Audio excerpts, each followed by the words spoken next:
Welcome to the Alliance Match Training Series. This is Fun Chief. I'll be your host for the Conflict of Nations Alliance Match Training Series. I'm a member of the Red Wolf Alliance and a participant in the Conflict of Nations officially sanctioned Kong League Alliance matches.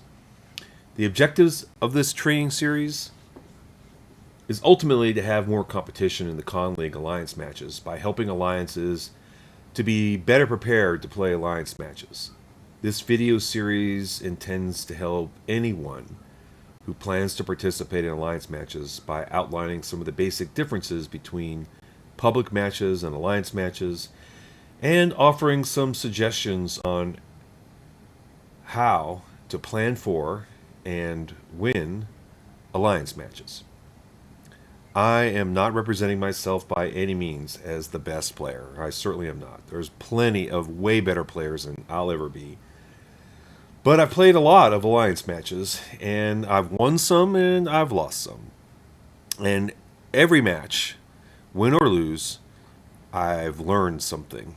And what I hope to do is share with you in this video series some of my observations and insights, a few suggestions, some tools, with the intent of giving you a repeatable thought process to help any team improve its performance in an alliance match. And this is the first in the series, Lesson 1, the introduction, where I'll share with you what you can expect in this 20 video series, Alliance Match Training Series. First of all, the introduction, of course, I'm doing now, and the second one is the Intelligence Preparation of the Battlefield, IPB. It's a military term. I'm a retired military guy, so I'm sorry, folks. There's going to be a lot of military stuff in here, and I will try to remember not to just give the acronym that everyone's asking, what the heck is that all about? IPB, Intelligence Preparation of the Battlefield. That is where you are expecting a battle, and you plan for that by trying to understand the enemy a little better and the terrain and some other things. And what I'll go over in that series is just some things, some thoughts really, some things that you can do beforehand to kind of have a better understanding of what the enemy might try to do based on what he's done in the past. And if you have a better understanding of that, then you can be better prepared to thwart those things, and that's the intent of that. Lesson 3 is the negotiate terms of the battle. Every single alliance match, both teams, both alliances will negotiate what the terms of that battle are, and there are some nuances in there. It's worthwhile to spend a little time thinking about what terms put your alliance in a more favorable position. And if you can negotiate terms that are more favorable to you, then it gives you a slight advantage over the enemy. So something to think about.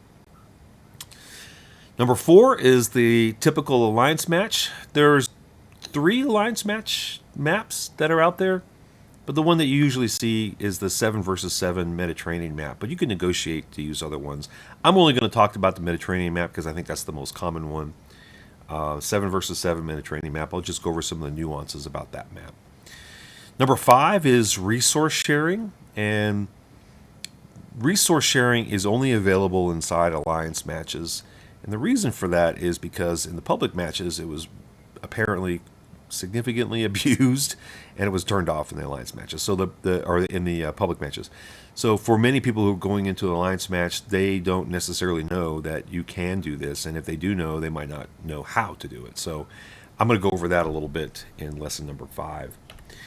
The next is unit build plan principles, lesson number 6. Here I just talk about some observations and thoughts about the way to think about and approach how you're going to design your unit build plan. And number 7 is unit analysis. I'll go over every unit that is, either common or somewhat uncommon that are used inside alliance matches, and just give you some thoughts about each of those.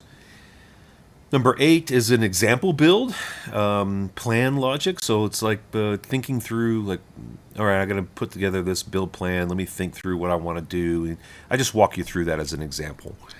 Number 9 is spreadsheets. So spreadsheets are really closely held secrets in these very competitive alliances, especially in the upper divisions of the Con League.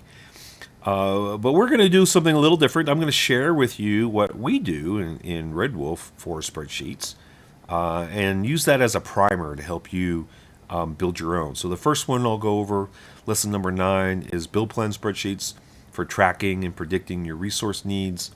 Then the second one, number 10, is spreadsheet resource production for predicting your resource production.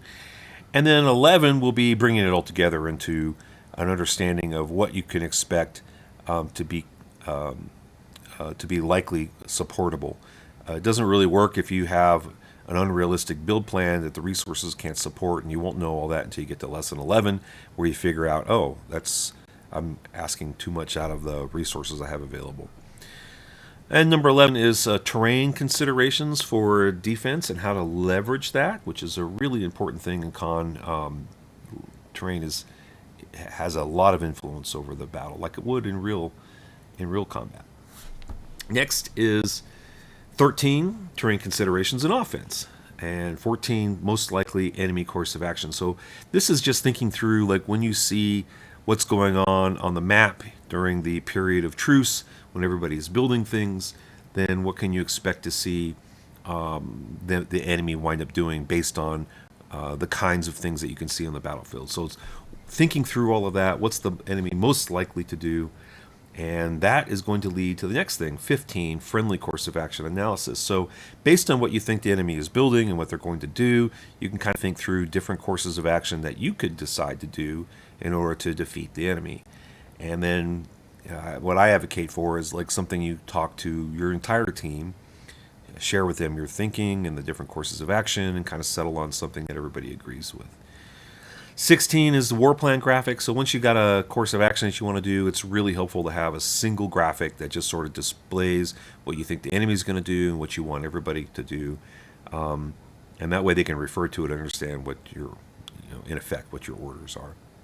And speaking of orders, 17 is orders. I like using a military warning order, op order, frago kind of concept. I'll just kind of show you what that might look like and something you might choose to use. 18 is use of Discord, essential that you be able to communicate, and we have a little system for it. I'll share with you what Red Wolf does. Hopefully that is helpful for you to do something similar for your own team. And then I'll round out the series with 19 and 20, which are tactics both for naval and arty and artillery, and sort of describe some things that work and don't work and things to think about for those things. So with that finishes the introduction to the Alliance Match training series, where fortune favors the prepared mind. What I will do next in video number 2 is intelligence preparation of the battlefield. And in the meantime, I look forward to sharing with you my thoughts and inspirations and tools and techniques, and I'll see you next time.